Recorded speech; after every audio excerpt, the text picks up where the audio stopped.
I'm Uberswe, and today we're building a meat factory using the Create mod. This is build number 15 of my 30-day build series where I spend no more than one real-life day on each build. They all have to be survival friendly and fit into this 25 by 25 plot. Previously, we built a starter house, an iron factory, a house with an elevator, a bread farm, a storage system, a tree farm, a passenger train station, a cocoa farm, a clock tower, a sugar farm, a moving boat, a secret base, a kelp farm, and a power plant. And since this is build number 15, it means that our meat factory marks the halfway point to 30. So let's get started.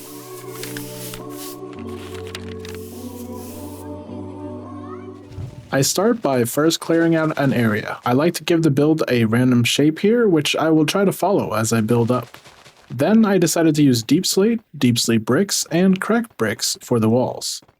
Finally, I used stone and andesite to give the floor a nice texture. And here we are, a base structure that kind of gives us an idea of what our layout is going to be. I think I'm going to put my storage for all the meat over here, and then we're going to have our animal processing area over here. Yeah, we'll do that. To give this some power, we're going to put a water wheel down here. I'll just put a water bucket right there, and then we're going to take a shaft and just go up like this.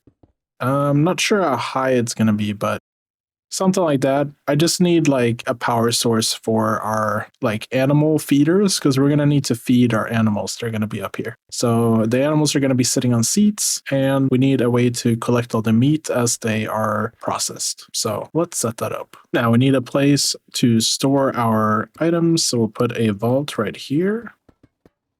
Then we're going to use hoppers. When you're placing a hopper, it's important to like look at the place where you want the items to go because this hopper is currently connected to this vault. As you can see, this little thing here is connected there. If you look down, that is going to go straight down and it's not going to connect to the vault. So that's an important thing to do here is make sure that you're actually looking at the thing you want to connect to. And here I want to connect the other hoppers to each other so that they're kind of like feeding each other. Items are going to drop in here. They're going to go into the hoppers and then into the vault. And then on the other side, I am going to do the same thing. We're going to have some hoppers here. Have them go into the vault as well. This is going to be collecting all the items from processing the animals. I'm kind of building up with some stone here just as placeholders. So you have this section, this section, this section, and this section, just so you guys can follow along. Now it's time to place our seats. Our animals are going to be pushed by fans and they're going to be placed like 2 by 2 side by side up here. So you're going to have like cow, cow, pig, pig, chicken, chicken, and so on. And I like to color code them a little bit just like so. All right, so now we have some animals. So I'm going to take our cow, we're going to put it here. And the way you can do this is just grab a lead. And if you right click on a seat, that's just going to move the animal directly. And then we're going to have our sheep over here on the green seats, just like so. And then our pigs are going to go over here. And finally, we have our chickens. We're going to go over here. Come on, chicken. Okay, so now we have that set up. Now for this to work, we need some campfires right here. Then we're going to put some encased fans right behind them, and we want to make sure that the encased fans are pointing this way. Then on the opposite side, we're also going to put some encased fans, just like this, and these are going to be pointing towards the animals here. Behind the encased fans, you want to put an encased chain drive, just like so, and we're going to do the same thing on the opposite side here, where we put an encased chain drive, just like so. Then in here, the trick to this is these fans are going to blow fire across this space here, but they're going to be on such low power that they're not going to blow all the way to like hurt the animals. They're only going to blow to like this block here. The animals get pushed out by the fans here. So animals are going to get pushed out by these fans onto this area. And the baby cows and baby sheep are not tall enough to get hit by the fire. And we're going to cover this with carpet because otherwise the cows and the sheep, they'll start jumping around if they have hoppers. So we'll cover it in carpet to prevent that from happening. When the sheep and the cows grow up to become adults, they're tall enough to get hit by the fire, and then they will be processed, and we'll get all the food and everything into the hoppers and into our vault here.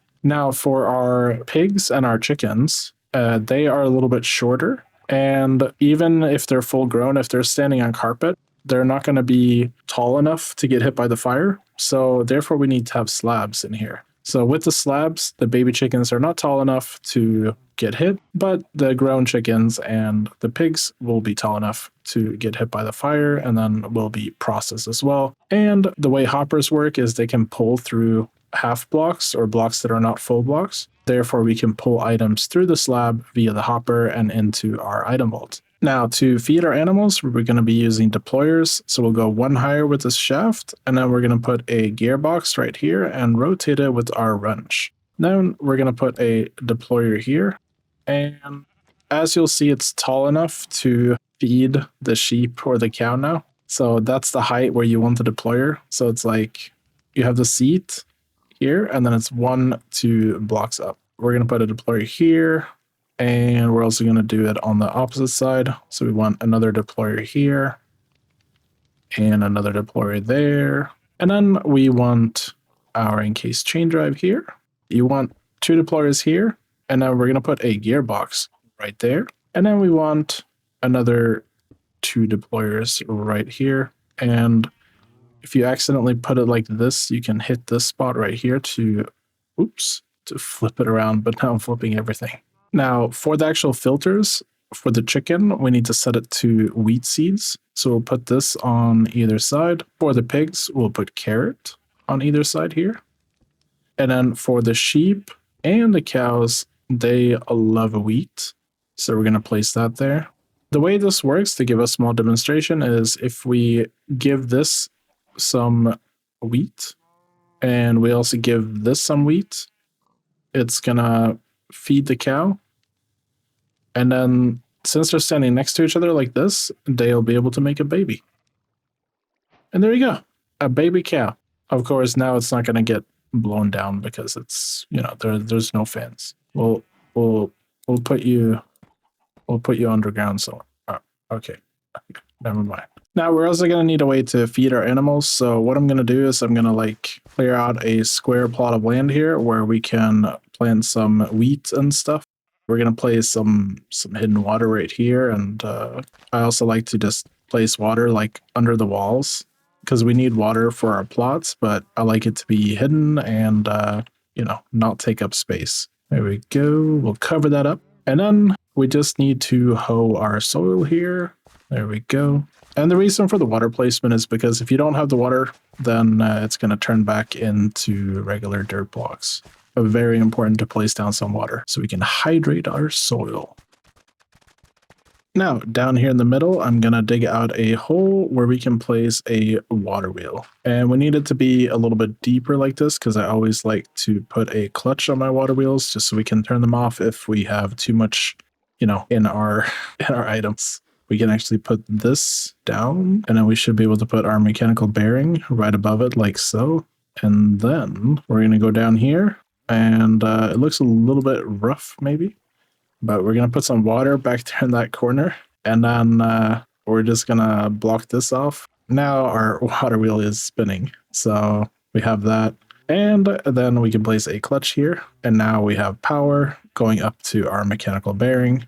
And we also have this little trapdoor where we can access our mechanical bearing. Now I'm just going to put back our dirt block there. Of course, if you're in survival, you would just have to hoe this again. But have no fear, we're going to turn it back to dirt. Here we go. We're going to go out like that.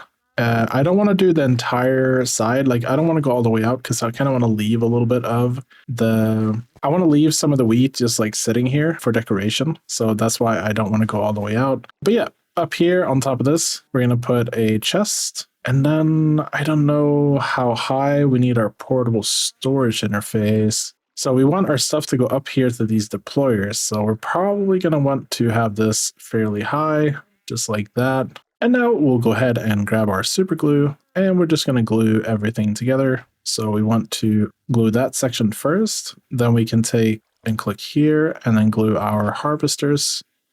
And then we want to click on this block and glue our chest and also our portable storage interface. You don't want to have, you don't want to do this because then you have this error block here. And that means anything that just happens to be here anytime you assemble this contraption is going to get, carried with it. So avoid having error blocks. That's my recommendation when it comes to gluing contraptions. And now we should be able to start our contraption just by right-clicking, and we're spinning the wrong way. If this happens, just go down to your water wheel again, grab the water that you placed down with the bucket, and then place it back down this way. And now everything should be spinning the right way. And now that this is running, we can go ahead and plant our wheat seeds. And we'll also need a few carrot seeds here and there. And I also need to go back and hoe this area. Anytime you disassemble your contraption, it's going to destroy these. It's going to destroy the farmland anytime you disassemble your contraption. So you want to be careful with that. But generally, you're just losing some carrot, some wheat. So it's not that big of a deal, but it's something good to be aware of. I kind of want to have this try to be a little bit random. Yeah, maybe I should have been a little bit more random, but here we'll throw in some carrots and then we'll fill out the rest with wheat seeds. We're going to need more wheat than we need carrots, but I have not looked at the ratios, so I don't know how much more, or I don't know, maybe pigs eat a lot of carrots, or maybe the carrot yield is just lower. But yeah, there we go. Now we have our field. Now, for the next part, we need a way of transporting things we farm from here onto our deployers here. So what I'm going to do is I'm going to put a shaft here and a shaft here, and that's going to allow us to have a belt that kind of goes down like this. And then we're going to take a portable storage interface. Well, we're going to place two on top of each other, but I'm going to put it just like that.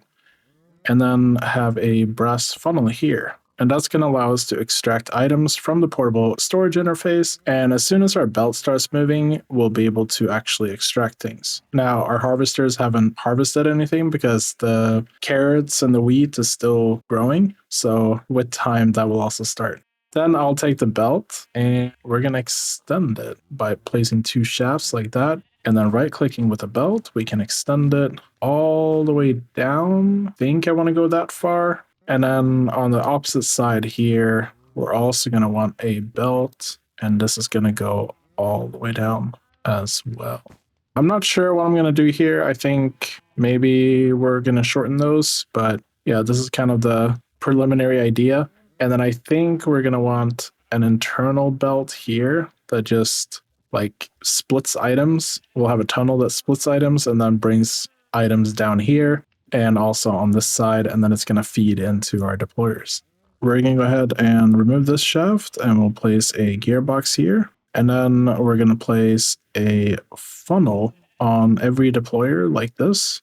And these funnels are going to be able to pick up items from the belts here. And we'll just place one on each one, and then we'll use our wrench. Now, it's very important to make sure that your filters on the deployers here, that they are correct before setting these funnels, because this is the last time you'll be able to see your funnels. So make sure those are set before you do this.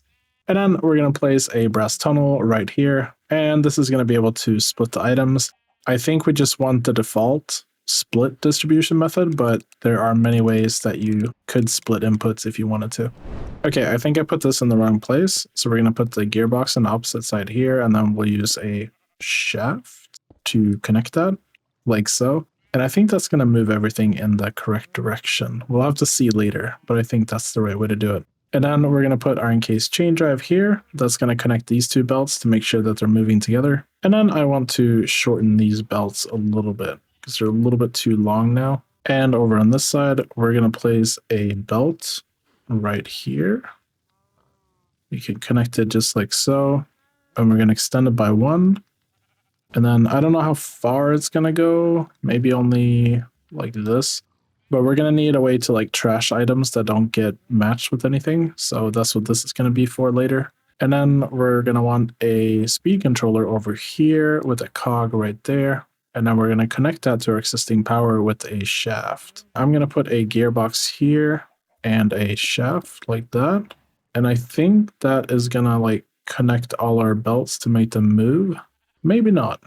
For some reason, these are moving the opposite direction. So maybe over here, let's see, can we connect them like that instead? Had a little bit of trouble here, but we finally figured it out. So now you can see belts are moving. They go up here, they get split, and then half of everything is going to go in front of these funnels, half is going to go into these, and anything that doesn't get picked up is going to go over here, and it's going to get dumped. For dumping stuff, I just like to take a bucket of lava, and we'll place it down here, and then we'll put a chute on top of that, and then just have chutes going all the way up like this. And now this belt is going to deposit items into this chute, and they're just going to go down and get destroyed, because we're not going to want to store any of our wheat or our carrots that get left over. To test if our system is working, we can use a little bit of bone meal here.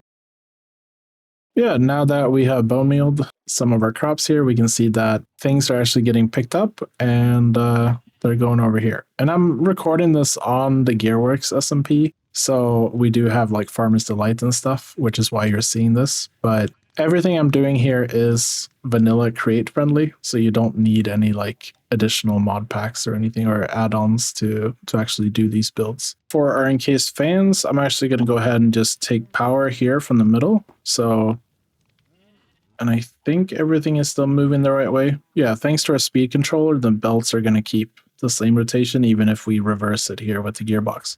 And then we're going to go down all the way like this and put 2 encased chain drives to hook up our fans. And now you can see that the fire is actually blowing here, and it's only going to here and then stopping. So it's not going to hurt our animals. Well, at least the one's not up there. On the opposite side, we're going to put a shaft and then an encased chain drive in here. We need to make sure that it's rotated correctly. And then we're going to place another encased chain drive there. And now we should see air blowing from these fans going across the seats here. And I think it's working. Now I'm going to secure this area a little bit. We're going to put some glass up here on the sides and some stone there in the middle. So just to kind of cover up this space to prevent animals from going down there. And there we go. Now the actual processing portion of our meat factory should be done. So we can actually, let's give our other deployers some wheat as well, like so. And then we'll give some wheat. Okay, these I already have. All right. So you can see we have our baby chicken and our baby pig in there. And soon we should get a sheep and a cow baby as well. We can give it some wheat to make it go faster, just for demonstration purposes here. And then, okay, there we go, 20 seconds. So in 20 seconds, it should get processed.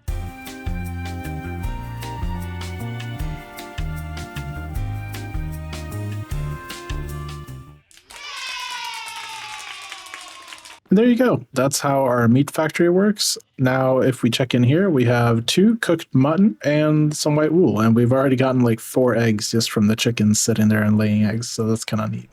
For our storage, I'm just going to go ahead and place down some andesite casing here. And this is where we're going to place our chest. So we'll have just double chests all the way across like this. And I think, yeah, we could probably have one more double chest here. So let's do that.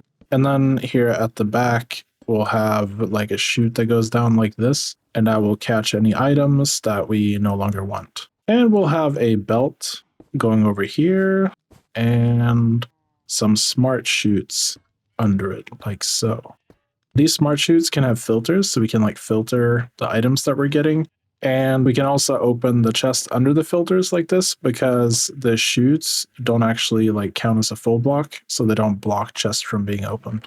And now to connect this, we're going to put a shaft here and a shaft right there with a mechanical belt. And now we're going to have a brass funnel right there pulling from our vault. And then here, I think this matches up. Yeah, we're going to have 2 shafts like so that our items can go up into the sky here.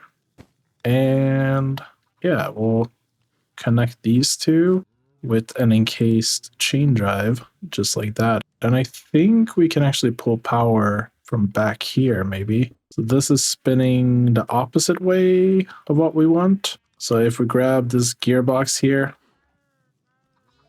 maybe we can do this. Just like that. And now it should be spinning the right way. And then we need to get rotation over to this here. So maybe this is going to be a little bit weird, perhaps. But if we do that, we'll put a shaft in here. Okay, now it's spinning the wrong way. So we'll do that, rotate this, and then if we put a gearbox down here and then have an encased chain drive up there. Now we're pulling items out. So there we go. And as you can see, the items are going into the first chest because we don't have any filters right now. So everything is just getting stored there. For our filters, we're going to want one that is set to steak. And we'll set the second one to egg as well as cooked chicken. Now everything we're getting is cooked because of the campfires. So that is kind of efficient, I guess. We'll have this one for mutton. And we'll have the last one for cooked pork chop. If you want like wool with the mutton, you could add that as well. But for now, I'm just going to do this. So in the first one, we're going to have our beef. In the second one, we're going to have our chicken. In the third one, I think we're going to have our sheep. And then in the last one, we're going to have our pork chops. And now everything should get filtered as it comes in. And I also left this one open. So this is going to be like everything that's left over. Once these chests get full, everything is just going to dump into here. Oh yeah. And we need to place a lava bucket right here. And just like so, we have a dump. Now we have a fully working meat factory with storage. So now I'm going to do a little bit of building magic, and then I'll be back to give you guys a tour. And here it is, our final build. I went with, the dark theme, the deep slate theme. So this is the first kind of dark building that I've done, like with actual deep slate for the walls, which is kind of cool. And I went ahead and decorated with, some sweetberry bushes and lanterns and, used dark oak with spruce for the roof here. And also put a little chimney here above where we have the actual meat processing. I also went ahead and I rebuilt this one a little bit because I didn't really like the way it looked. So I just added a chest onto there and tweaked it a bit. I did add on the clutch down there, I do have a redstone link. So we have a shut off if we go inside here. Yeah, I put a sign with meat factory and then we have automatic door opening like so. And yeah, back here we have 2 carrots, which is the signal that I have on the clutch down there. So if we need to shut this off, we can turn it off like so. Although it does destroy our farm. But if we have to shut it down, that does work. And then, yeah, over here, I decorated with andesite casing here. And then I also have this glass so you can actually see what is happening in here with all the animals and everything. So yeah, it's looking kind of hot in here. I went ahead and used a brass casing here to decorate the belts. A lot of andesite casing back here just for decoration and more brass casing up here. Now, the brass casing doesn't cost anything if you decorate the belt. It's gonna get, it doesn't get used, it's just decoration. So it's free to decorate with brass casing as long as you have one brass casing. I also moved the lava down here a little bit just because it was kind of dangerous to have it so close to the floor level in case you have some wood or something, it might catch on fire. Yeah, there you go. That's pretty much it. And we're now getting lots and lots of food. And that's build number 15 done. I want to give a huge shout out to all my Patreons for their additional support. It helps me a lot. Thank you. You're all amazing. And to everyone still watching, thank you. I hope you enjoyed the video. Please do give it a like and subscribe if you want to see more of my content. I hope you all have a wonderful week, and I'll see you next time.